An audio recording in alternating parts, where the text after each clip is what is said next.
And we'll call the roll. Deanna Gwen, Chair. Paul Tyken, Ward 1. Shane Matthews, Ward 3. Do we have the mayor's not here yet? So. Staff. James Orkenhess, Budget Office. Dr. Davidson, Chief Financial Officer. Oh, Kelly Landenbach, Budget Manager. Dan Atkinson, City Attorney. Jeremy Morgan's Finance Department. And Shannon Holmes, Admin Lewis. Marilyn Davis Blair, Center 50+.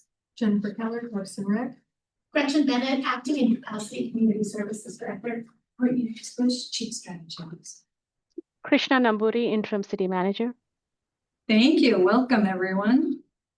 The next on our agenda is approval of the minutes from our August 18th meeting. I'll make a motion to approve the minutes from the August 18th meeting. Second. We have a first and a second, all approved, Aye. and motion passes. Do we have any public comment? No public comment, no action items. So management update. Homeland or Salem. Thank you. I'll turn it directly over to correcting that. Good bad. And do you want me to click? Sure, go ahead. Yeah. And for the record, the mayor has arrived. Thank you. Well, thank you, everybody. On the agenda today is homelessness and performance indicators and accountability. Our objective today is to seek your initial input on directions for key performance indicators. I'm going to offer brief background and share work supported by the then team Moss Adams, who worked with our internal homelessness committee. So wanted to share that. As background, I want you to know the city at the time engaged Moss Adams to perform an evaluation of its homelessness response. This evaluation included 3 components. We looked at planning and strategy. We looked at ecosystem and resource utilization, and we looked at contracts. And this work was done back August 2023 through February of 2024.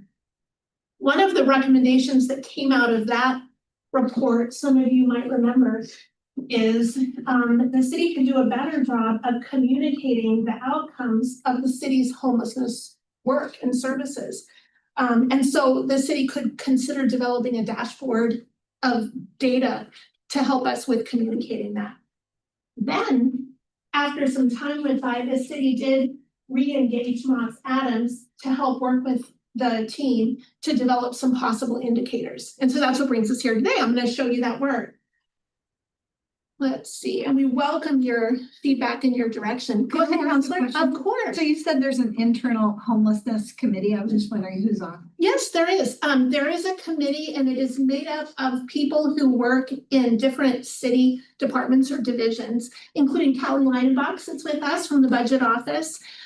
You have the Salem Police Department Homeless Services team. You have Cord with the fire department because there's intersectionality with fire.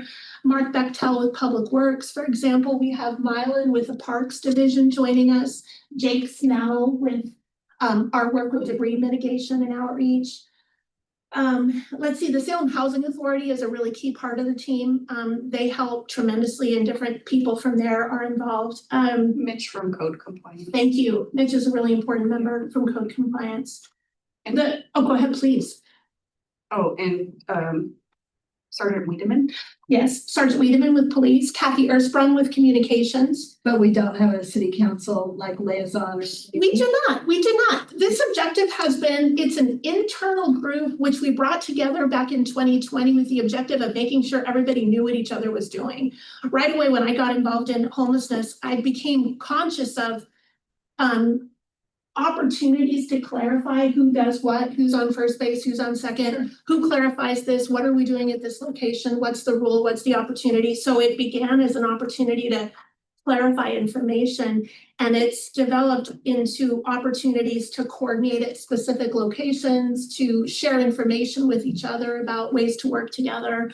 We keep each other apprised of any program updates. I was just. that stuff like that. Yeah, no, of course, yeah, sorry, and I can probably talk all day about it, and you guys have a tight timeline, but I love the team. Thank you. It's a favorite of mine. Let's see, what do you think the secret is to, Just click. One more time. okay, here we go. So, the categories around key performance indicators, you can kind of see, we developed ideas around services and referrals, livability, housing. With accountability, what we came up with was a statement. Some ideas around factors influencing and several things around housing. And I'll just pause there because I know that's a lot of information on the slide, but you've also got it in your packet as well, give you a chance to see the different examples. And we thought some of these could be communicated quarterly and others maybe more annually.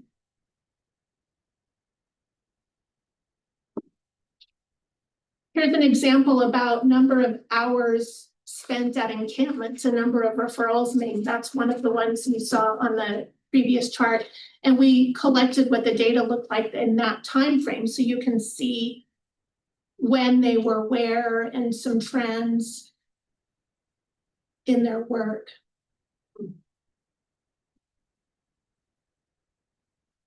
May I ask a question? Of course. The trends, on this, yeah, that one, the black line.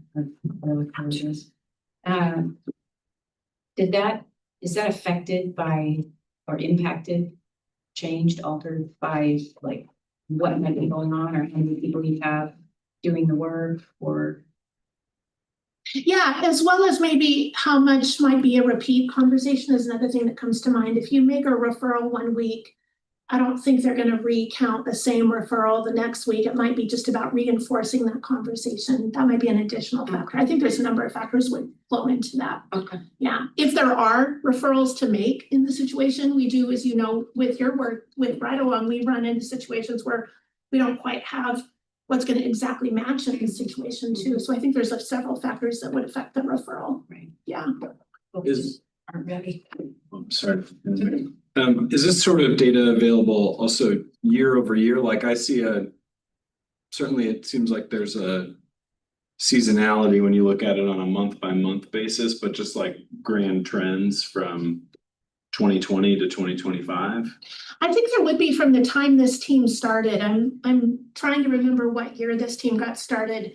Maybe June of 22 would be a guess. Okay. So so we could probably go back another year because I know they started collecting data pretty early on. Yeah, great point. And that is a weakness in this collection is we did the snapshot. We didn't do year over year yet. This was just to get a sense of Sure, what the is data this looks the like. data? Yeah. Is this the kind of stuff that people would find interesting? Councilor Matthews, go right ahead. I'm just, so. I guess for me, and maybe I just haven't got my mind around it yet. So the objective with the data is to show the community how much we do. Is that right? Is that the objective with the data? I might put it slightly differently to show the community what we do. Okay. You know, if people are interested, what do you do around homelessness? Do you do anything around homelessness? What are you accomplishing? This gives us a chance to communicate. Right. Here are the things that we're doing here at the city. Which I think it does answer that question. I think the hardest part of any of the homeless service providers, like ourselves, any other ones, is the question of like, none of these actually speak to outcomes. So these are all input data, right? Yes. So these are all the things we do, but whether it actually has the end result we want, this doesn't speak to that. And so it doesn't sound like our objective with this is to get to output data. It's to show what we do, not to show that what we're doing works. Well, that would depend. That's at the core of what I'm interested in hearing your feedback regarding. I think that what you may be able to do is try to draw a parallel between some of these inputs or outputs. And you could maybe make an argument or a case towards higher level outcomes. Like one might argue if you do referrals, in some cases that will lead to a change, which in some case will lead to a permanent change. Right. But we lack the data on the high level outcome level, which was one of my core struggles with the project for sure. Yeah. Yeah. But wondering, is this a benefit or of help? The only other thing I don't see in here is financials, right? So like I said, the Yeah. hours, everything else, but I know you and I talked a little bit of that, on a daily basis. I think on the low end, we spend about $2,800 a day on cleanups and everything else. Right. On the high end, we spend about $9,400 a day. Yeah. And so what I don't see is that kind of amortized here on like what we spend on in a financial way. I'm gonna make a note of that, Counselor, that maybe that would be an example of an interesting indicator is the spend. And if it goes down, presumably we're succeeding, right? Yeah, I think you can make that argument. That would make sense. I didn't mean to look at you funny. I was just No. pausing to think about that. I'm working it through on my mind as soon as. Yeah. Yeah. The first report, I mentioned that Moss Adams did a report for us that led to then this report. The first report did a collection of all of the spending that the city did, and that was part of that first one. But yeah, no good. It's just flashed in my head that even if it was trash we were talking about, Mhm. the expense goes up in the winter because it's wet. Yeah, correct. Yeah, see, that's the kind of stuff. It's like, well, it might be same volume of trash, but it's heavier, so it's wetter. You're totally right about that. Another, speaking of trash, here's an example of pounds of trash collected by location. And look, it got lighter in June. In 2025, I think it's much bigger because we added some help from a contracting crew and went very deep with to a natural area in a park. And so I think this June will look Claggett different. Creek. Claggett Creek Natural Area in Wellspring Park, we pulled a significant amount. But that gives you a sense of both where we're pulling the trash from and then the volume by month.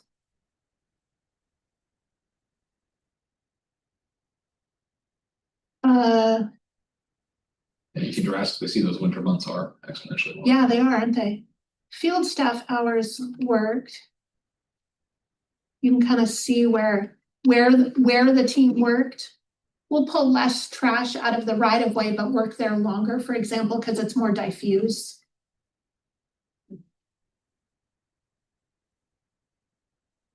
Oh, wrong thing to click, I'm sorry. Okay, here we go. Now here's we loaded in some information from Salem Housing Authority as a key part of the team with recognition of how are we doing utilizing our properties. Gretchen, before you move on from the Yeah. last couple slides, I think to maybe just the topic of the finance committee, and then also to Councilor Matthews' point. I mean, I could, even if you just tried to calculate what the average hourly rate of the field services team was. Yeah. Like, I think it'd be too much to like try to calculate how much did the 149 hours in the city right away cost.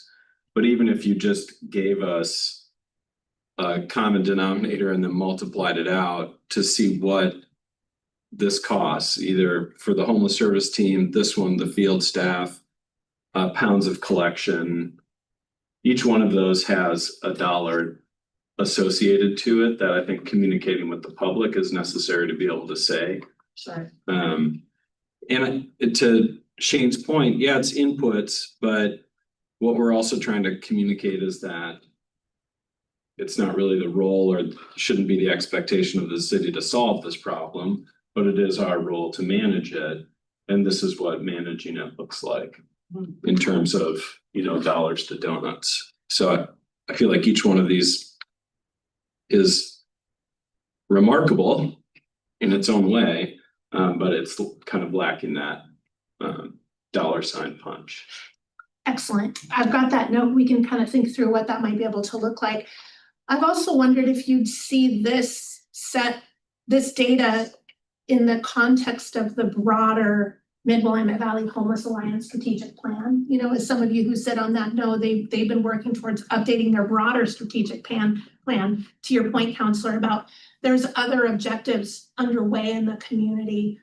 We are getting involved by managing the spaces in the public right of way in the parks, for example, to remove debris as an example of one of the things that we do, but there's other stuff going on. And then this is kind of what the city's up to, but it's you could argue a subset of a broader strategy. I'm curious about something you said, Councilor Tigan, about managing as opposed to solution oriented work. I really want solution. Yeah, but as do I. And I think we can't get to solution until we have accurate data about what the outcomes are of all the investment we're making. And we don't have that.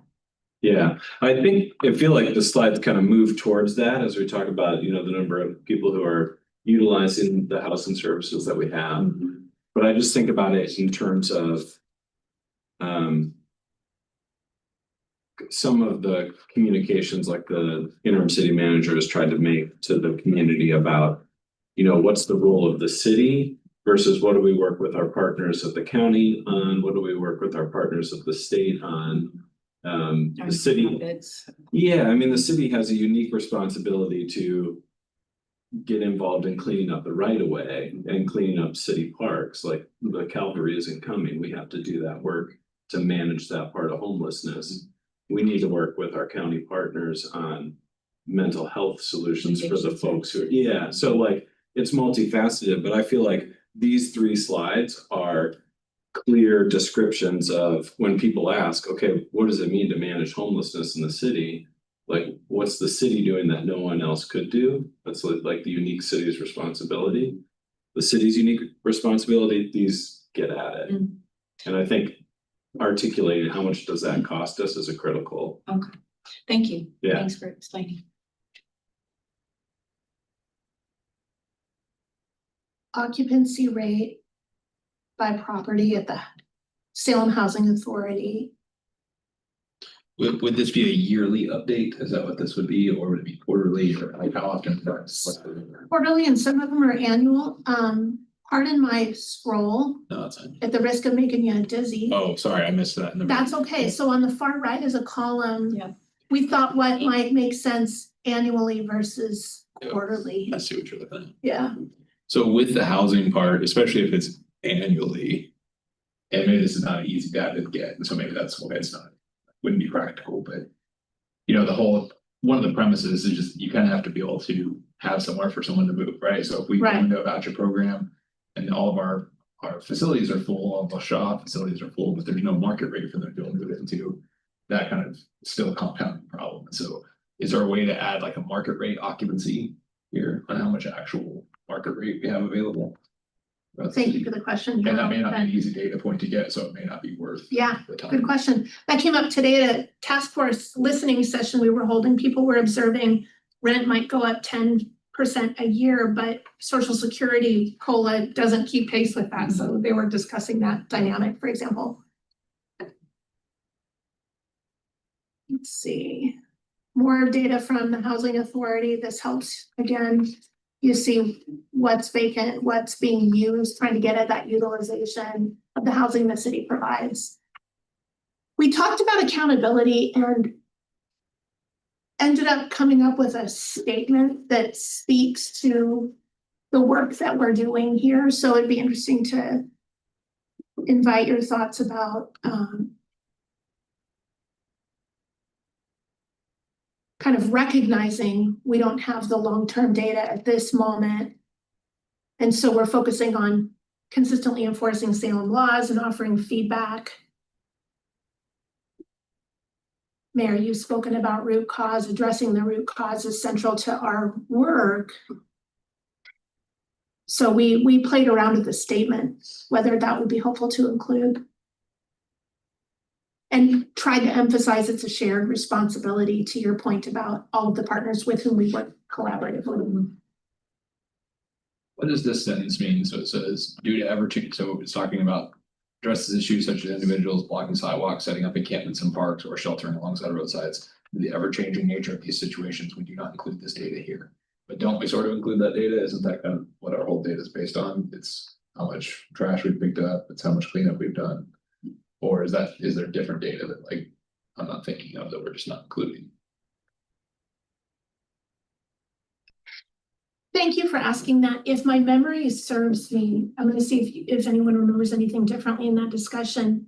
It would be about being unique to a location. I think there's a couple of pauses around a unique location report.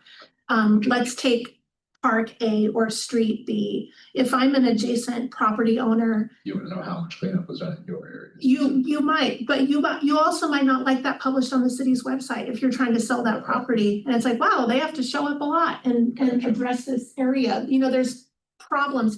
It also changes. I mean, we do have fluctuations. You've probably witnessed some changes in how it all works. And so given the changing nature, given the potential unintended consequences of like Unique. yeah, we are here at this park in this number of situations and we're pulling this amount of trash from this park. Gotcha. It's debatable. Yeah, I'll, against my goodwill or, better judgment, lend the voice to someone who yelled at me at a recent, neighborhood association meeting.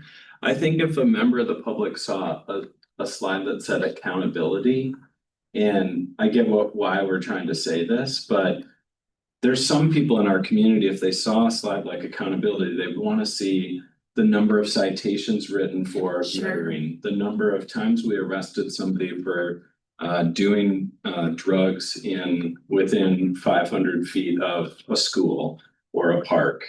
Like that's what people think of when they think of the phrase accountability. Thank you, yeah. And so I think that while I understand in general, this entire, all the sentiments on this slide, I think we'd probably be poking a bear in the eye if this is what was communicated from the city about accountability for people who are breaking the social contract in wide view of everyone else.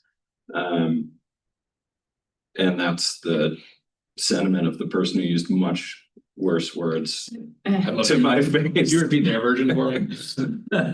No. Yeah. I wonder if we have data on just the number of contacts the SOS teams made.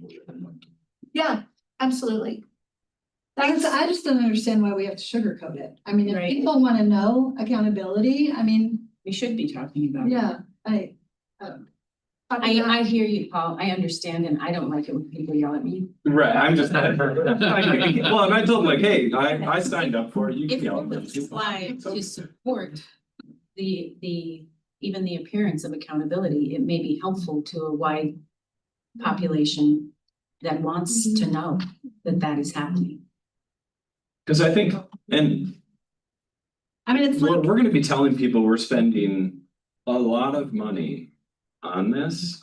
And if there's not a balancing effect of we're also trying to hold people accountable for is it gonna be hundreds of thousands? Is it gonna be millions of dollars? That there's no countervailing force. That's gonna be hard for a lot of people, and I don't know what to say other than like we should provide some element of data if we're providing numbers about all the stuff we're doing. Thank you, yeah, thank you, It's gonna not land right. thank you. No, I appreciate that. We'll noodle on that and see what we can discover to bring back. It's gonna be about adjacent or related crimes and misdemeanors, you know, in terms of what ends up occurring, so I think would be the slate of topics. Yeah, go ahead. I think, you know, there's different types of crime data that we can report. More traditional crime, so to speak. And then, you know, just purely, you know, camping violations are practice and our way we try to address it is not through arrest, Right. not through citation, but through getting folks to, you know, conform their conduct. And so, you know, we say, we made 5 arrests last year, and, you know, and it wasn't because the person was camping, it's because they got belligerent and tried to, you know, get hands-on with the police officer when we were Yeah. acting them to lead. So, you know, the data is gonna look pretty different than the reality. The reality is we're making hundreds and hundreds and hundreds of contacts and getting people to move most of this time. Right. But, you know, as far as that kind of accountability, that's not gonna reflect in the data. Dan describes that accurately, yeah. 'Cause Well, and I we think- work to voluntary compliance, yeah. Well, and what I told this person was, you know, this isn't all within the city of Salem's purview. It's a relationship between us, the DA, the state law, it's more complicated than just Right, let's arrest somebody and take them to jail. right. well, you could start there. But I think if there's some other way of describing Yeah, that in quantitative measure, then let's offer that in quantitative measure as opposed in qualitative description. copy. Yeah, we'll noodle on that and come back. I appreciate you flagging that. I think you're right. One other thing, as we were kind of talking about, is the flag in my mind that we started tracking our, for when paramedics go out, we started tracking the homeless data there. Would that be something that should be added into? Yeah, our that's a data? fair question. That's a fair question. Like overdose call. Well, that's in there too. I looked those up the other day, but I think they have a button now where they can mark if this was a homeless contact, and so I think it was something like 20% or something. Well, let's see, right. 70, so Is that overall? that was overall, so that was everywhere. I think the whole city is obviously down to that. We also tried to identify stories or highlights and provided a couple of examples. Like Yaquina Hall had won an award back in October. You know, we held a town hall just offering in the first year of the Navigation Center. Here was the data that the Nav Center provided, for example. 4 years average length of homelessness, 4 months average length of stay. Just trying to share some additional kind of qualitative stories. More on narrative about how does the Salem Housing Authority waiting list work? More on the vouchers and how that component works.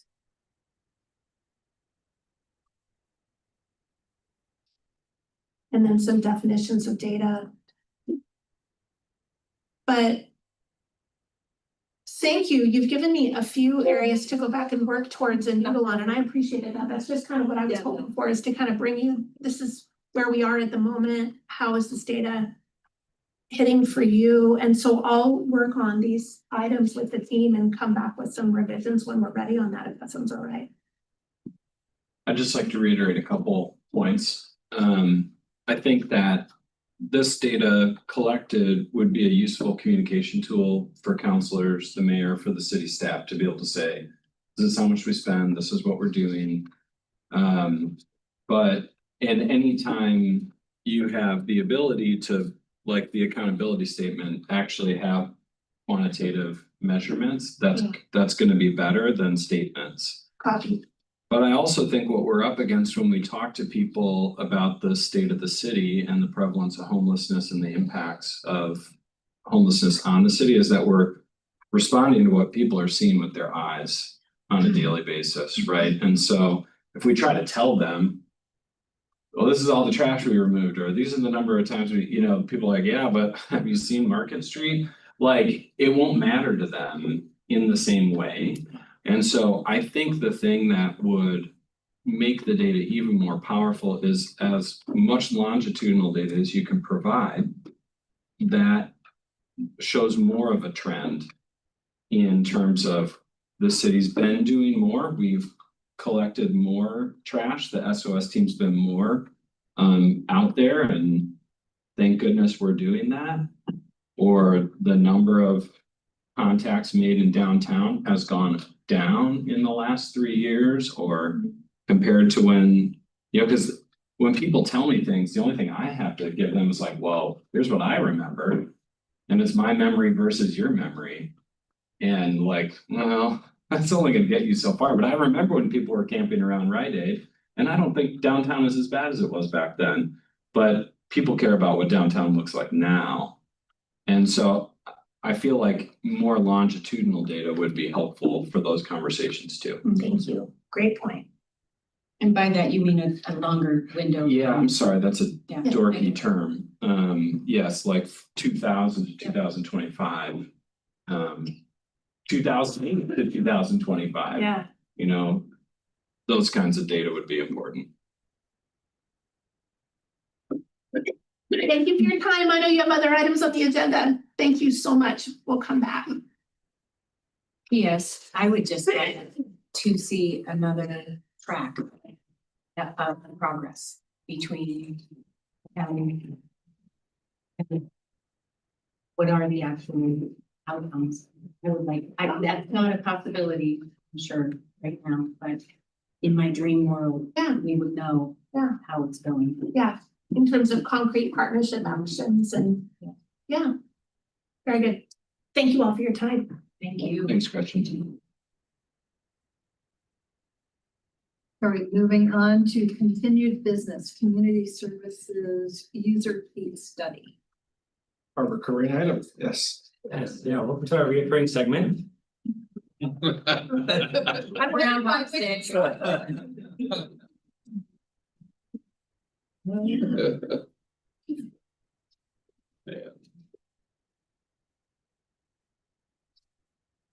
So I basically just put up here on a slide what is stated in the staff report. I sort of added right under that triangle. A few things that you asked us to come back with at the last meeting. So we talked about fee waivers, and I think there was a request to sort of like contextualize what we're talking about here. So I made a sort of high-end estimate based on 2019 participation data. I think we talked about the last 5 years or so have been pretty rocky with recreation in terms of publishing the schedule and COVID and all that. So using 2019 participation numbers and the preferred fees that we talked about in youth, what revenue would the city be foregoing in each situation? So I gave a 50% and a 75%. We talked about 100%, but after speaking with the Parks Department, it sounds like when we've done that in the past, some people sign up and then don't show up, and that takes a spot from someone else. So putting a little skin in the game, I think, is a request of staff. So you can sort of decipher what that would be, obviously, though. And then a couple other recommendations if we do move forward with some sort of increased fee waiver. The tiered fee waiver system we talked about.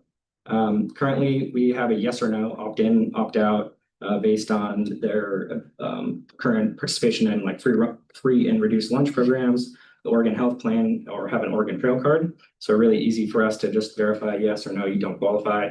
A tiered system would just require a lot of liability in terms of collecting financial data and just administrative costs.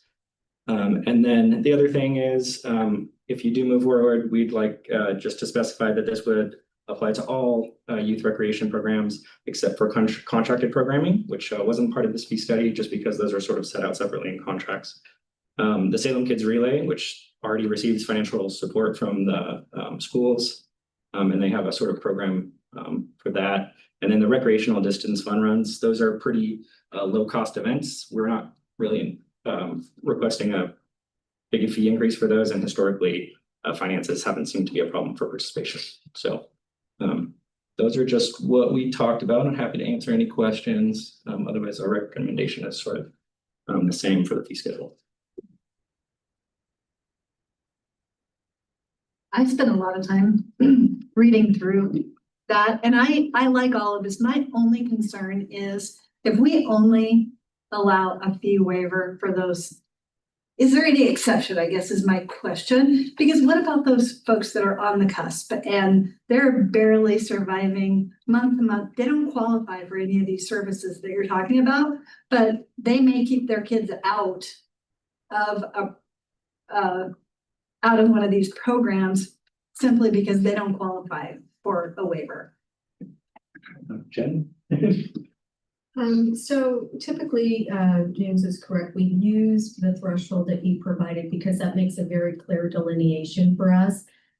We get concerned when we're put in a position to subjectively decide on who should participate and who should get a waiver in their circumstance. It makes it difficult for staff to, so we try to make sure that there's consistency in what we do and with that messaging. So that would be our only concern, is the difficulty in deciding who qualifies and who doesn't if it's a subjective basis. Can I ask a follow-up? So what's the process for people confirming? Like when they register, they just click yes, I do, and they have to provide a copy? Like what's the They do. verification? That's really as simple as that. They have conversation and denote for us that they do want to receive a fee waiver, and then they just provide one of those examples, and that's it. And then we pursue in getting them a fee waiver.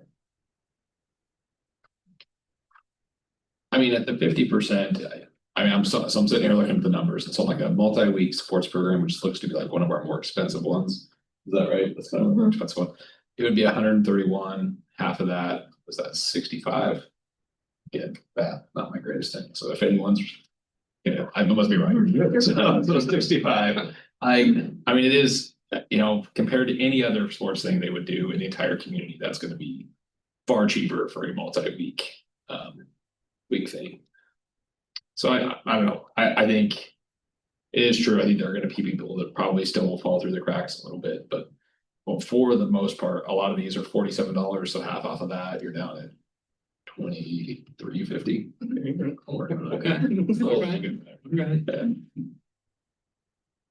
I think that is a limitation. When you have a yes, no, there's no, marginal tax rate that marches up or something like that. There's not much nuance to it, but it is a limitation. I don't think there's a way around it. I think we're open to thinking about it. There's nothing that we've thought of that could, hey, what's the next step other than just saying, hey, I think I need this, with no way for staff to validate that. Josh, when is the next round of fee increases or changes to the fee schedule? When would that, so like, let's say we move forward as you recommend with both this conversation about the fee waiver and also the fee schedule, when does the fee schedule take effect? So what we're actually hoping for these fees is they'd be in effect for the next season. So we're trying to get Parks and Rec on the right implementation schedule, because it doesn't really make sense July 1st. It's in the middle of everything. We don't want to have that uncertainty, so we'll be on a more calendar year or September to September type of schedule. So we're looking for implementation this fall for the next season. Okay. Right, Jim? Correct. Part of the fee waiver part, I like the 50% waiver. I think it puts no skin in the game to still show up, but still gives enough reprieve, would be my hope.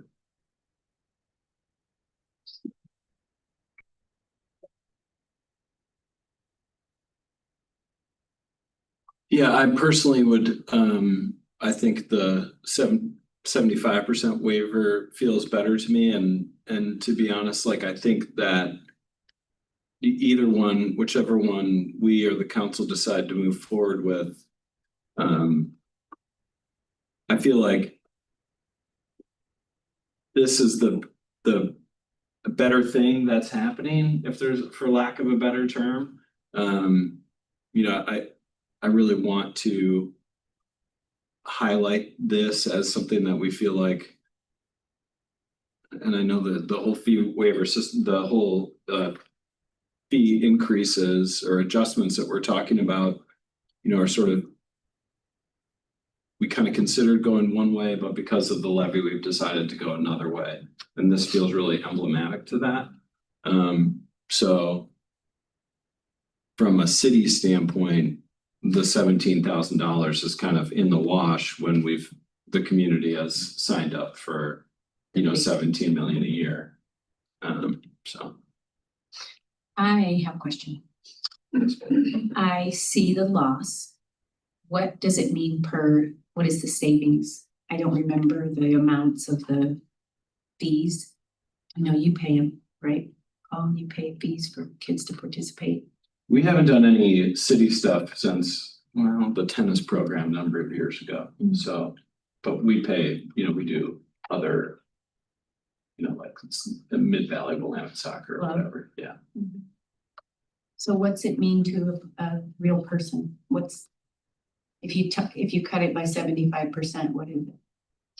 It's significant savings. Already I feel like the rates are fairly discounted compared to other. Yeah. I have kids in sports, compared to other clubs and activities, they're fairly low. So this, significant discount for those at 50 or 75%. Madam Mayor, you don't even want to know what a baseball bat costs. I just bought one today. But I think that's what Shane was saying is that if the city's rate is $160 or $130 to participate, cutting it in half would be giving it 65 or cutting it Right. 75% would give it at 35 bucks or whatever. Thank you. But it depends on the activity. Yeah, the big And that thing activity is probably at least three times more. If you do it club. Right? I mean, at least three times more. Oh, at least. Yeah. Yeah. My daughter did club sports. Yeah, and it's very expensive. But we're saying that these fee waivers are only for a select group of the fees themselves. Yeah, just those youth sports. Yeah, so it's not. Yeah. Well, and I'm in favor of the 50% waiver as well. 50?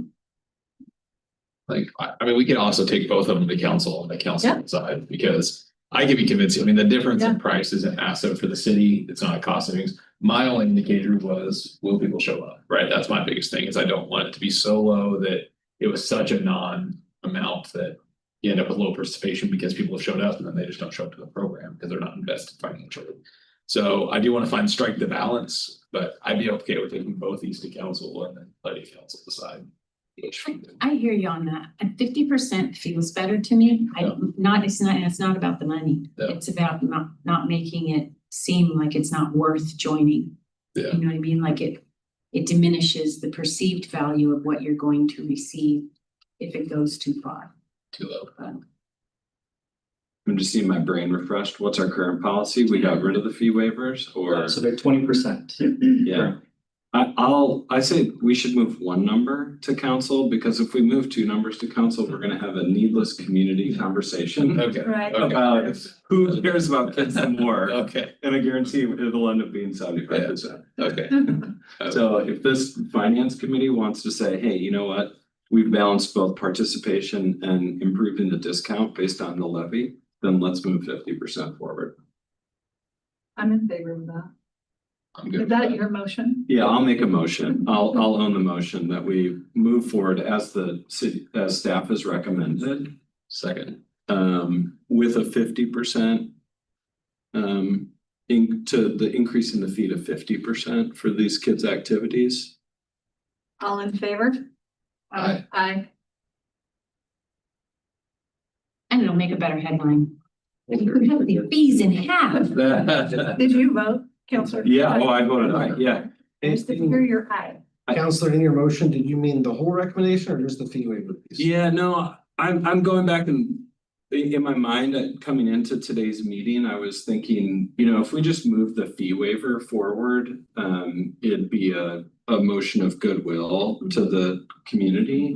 I think I've gone through the big sheet a couple times to be like, no, this one should be 40 and this one, like, I feel like there's still work there. And I feel bad because a month goes by and I haven't done it. So, and I feel like you need the direction from us to do it. So I think we should just move the whole thing forward. Even though I think there's more work to be done there, I think we should just move it forward. I'm okay with moving it forward. Was that a motion? Sorry. That was in the That was part of motion. the original motion. It was emotion, but that was. I was gonna say, didn't feel very emotional to me, but. That's what you get. Okay, yeah, well, let's have does everyone feel like the thing they voted on was the entire package? Yes. With a I feel 50%? like staff has put a lot into this Yeah, already, and. You know, if somebody at the council level has an issue, they can certainly bring it up and send it back. Absolutely. Like a bowling ball. Thank you so much for your Yes, work of on course, this. yeah. what we're gonna talk about. I'm excited to see. I mean, who knows What happens? So any new business for us to talk about? Not today. No, So are we done? So we are adjourned. Our next meeting on February 20th.